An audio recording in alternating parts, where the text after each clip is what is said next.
Lectura de la profecía de Ezequiel. Me fue dirigida esta palabra del Señor. Hijo de hombre, vives en medio de un pueblo rebelde. Tienen ojos para ver y no ven. Tienen oídos para oír y no oyen, porque son un pueblo rebelde. Así pues, tú, hijo de hombre, prepara tu equipaje para el destierro y emigra en pleno día, a la vista de todos. A la vista de todos emigra a otro sitio. Tal vez así comprendan que son un pueblo rebelde. Sacarás tu equipaje de deportado en pleno día, a la vista de todos. Partirás al atardecer a la vista de todos, como quien va al destierro. A la vista de todos abre una brecha en el muro y saca por allí tu equipaje. Cárgalo al hombro a la vista de todos, sácalo en la oscuridad. Cúbrete la cara para no ver la tierra, porque hago de ti un signo para la casa de Israel. Yo hice todo lo que me había ordenado. Saqué mi equipaje como quien va al destierro, en pleno día. Al atardecer abrí una brecha en el muro con las manos, lo saqué en la oscuridad y me lo cargué al hombro a la vista de todos. A la mañana siguiente me fue dirigida esta palabra del Señor. Hijo de hombre, ¿no te ha preguntado la casa de Israel, la casa rebelde, qué es lo que hacías? Pues respóndeles, esto dice el Señor Dios. Este oráculo toca al príncipe en Jerusalén y a toda la casa de Israel que vive allí. Di, yo soy un signo para vosotros. Como yo he hecho, así harán con ellos. Serán deportados, irán al destierro. El príncipe que vive entre ellos se cargará al hombro el equipaje. En la oscuridad saldrá por una brecha que abrirán en el muro para sacarlo. Se cubrirá la cara para no ver su tierra con sus propios ojos. Palabra de Dios. Te alabamos. No olvidéis las acciones del Señor. No olvidéis las acciones. Ellos tentaron al Dios Altísimo y se rebelaron, negándose a guardar sus preceptos. Desertaron y traicionaron como sus padres, fallaron como un arco engañoso.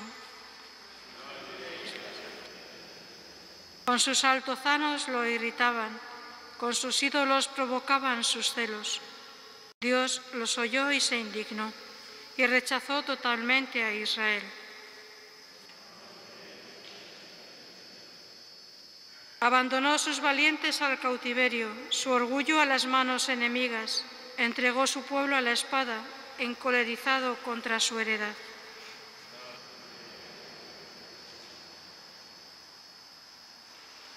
Aleluya, aleluya, aleluya. Haz brillar tu rostro sobre tu siervo, enséñame tus decretos.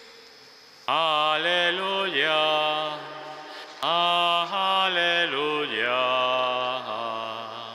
aleluya.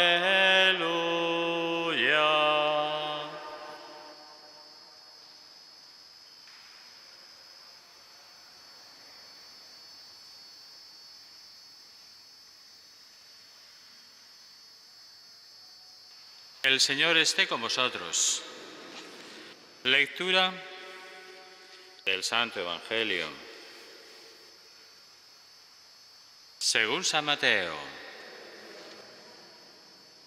En aquel tiempo, acercándose Pedro a Jesús, le preguntó: Señor, si mi hermano me ofende, ¿cuántas veces tengo que perdonarlo? ¿Hasta 7 veces? Jesús le contestó: no te digo hasta 7 veces, sino hasta 70 veces 7. Por esto se parece el reino de los cielos a un rey que quiso ajustar las cuentas con sus criados.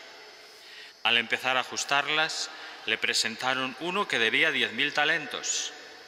Como no tenía con qué pagar, el Señor mandó que lo vendieran a él con su mujer y sus hijos y todas sus posesiones, y que pagara así. El criado, arrojándose a sus pies, le suplicaba diciendo: «Ten paciencia conmigo y te lo pagaré todo». Se compadeció el Señor de aquel criado y lo dejó marchar, perdonándole la deuda.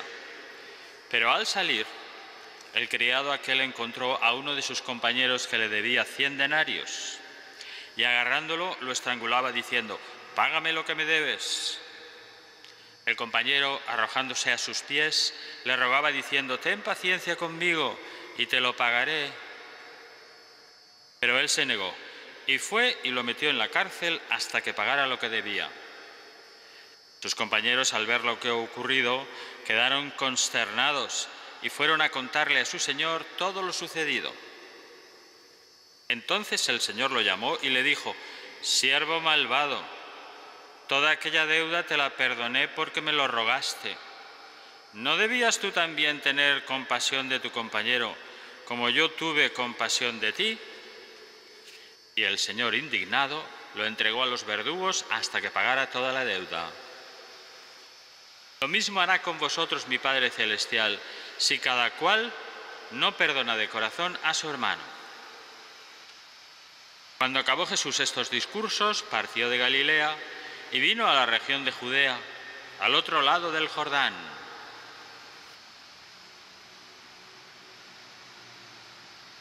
Palabra del Señor.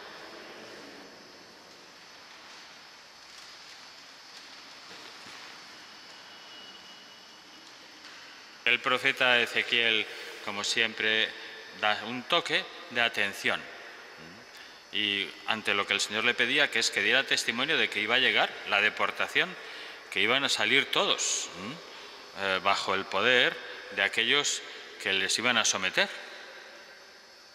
Pues le recuerda el Señor que no hacen caso, que les estoy avisando que no siguen, que no escuchan la palabra de Dios, que están rebeldes, y constituye al profeta como signo para todos ellos. Yo soy un signo para vosotros.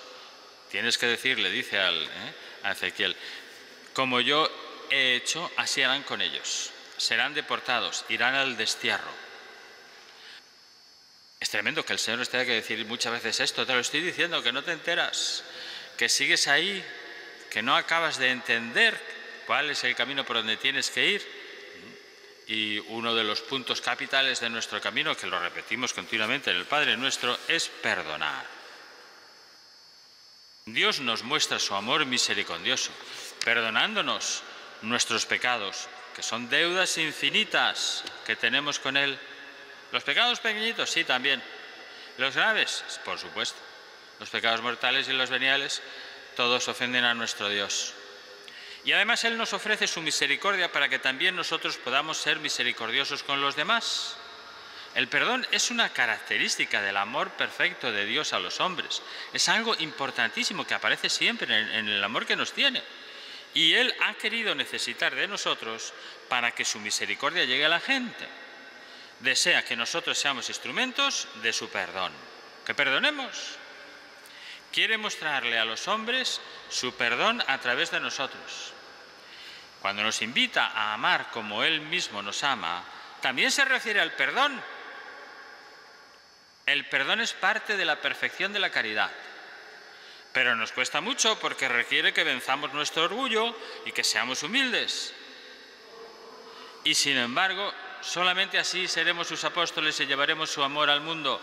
Dios nos necesita y nos llama a esta misión maravillosa de ser instrumentos de su amor y de su perdón. No lo olvidemos. Señor, ¿cuántas veces tengo que perdonar? Aquella pregunta de Pedro, pues es muy ilustrativa. Hasta 7 veces, el 7 era el número más grande que existe para la contabilidad de los hebreos.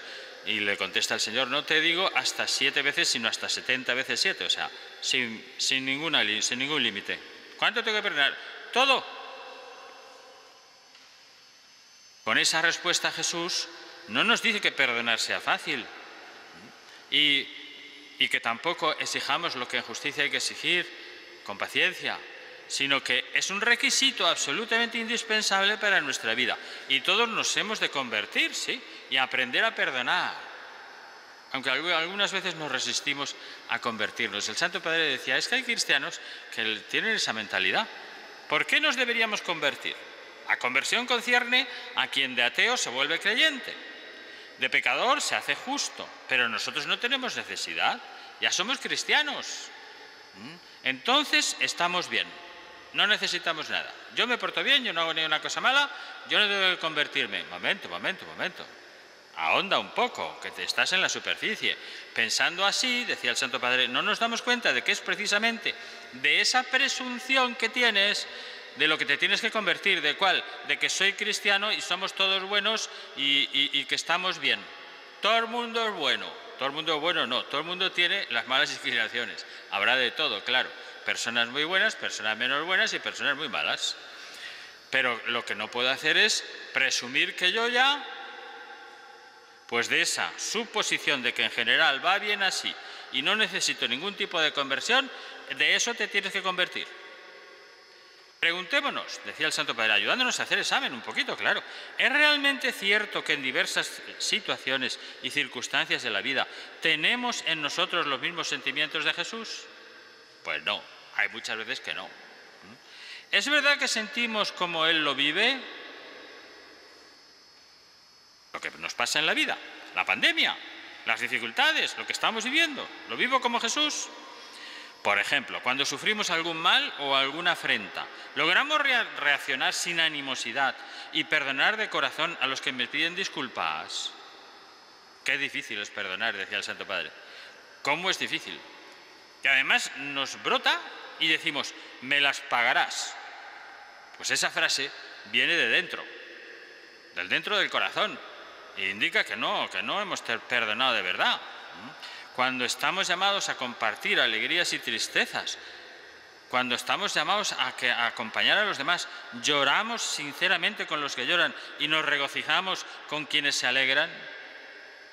Cuando expresamos nuestra fe, lo hacemos con valentía, con sencillez, sin avergonzarnos del Evangelio. Y así podríamos hacernos, decía el Papa, muchas preguntas. No estamos bien, no todo el mundo es bueno, que no siempre. Tenemos que convertirnos y tener los sentimientos que Jesús tiene y tenía. Tampoco podemos caer en el extremo opuesto, ¿eh? Todo el mundo es malo, no te puedes fiar de nadie. ¿Dónde vas? Para el carro, Macabeo, que ese no es el camino. Tenemos que tener la visión de que somos personas imperfectas y que todos podemos rectificar y mejorar. Pero nuestro corazón debe ser un castillo donde solo reine Dios.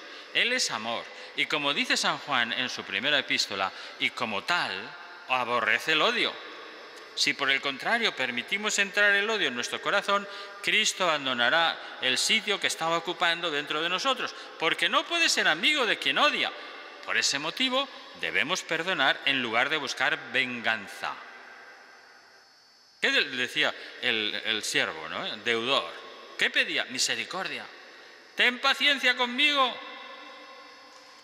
Fijaros, los primeros cristianos lo tenían muy claro. San Juan Crisóstomo les dice, hemos de pedir, Cristo nos pide, dos cosas que tenemos que llevar a la práctica y hay que pedirlas.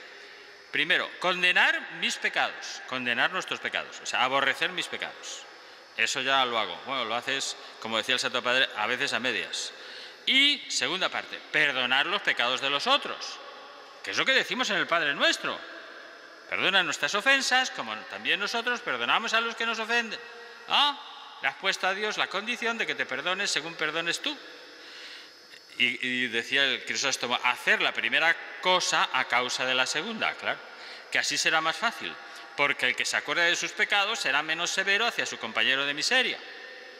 Y perdonar no solo de palabras, sino desde el fondo del corazón, para no volver contra nosotros mismos el hierro con el cual queremos perforar a los otros.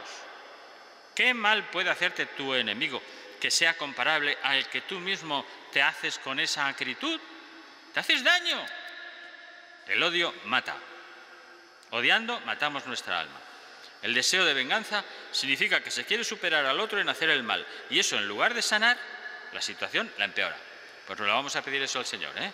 Se lo vamos a pedir a Jesucristo por intercesión de Santa María, su Madre y Madre nuestra. La gracia de contar con un corazón como el suyo, que sepa amar y perdonar, a pesar de las grandes o pequeñas dificultades de la vida. Que así sea.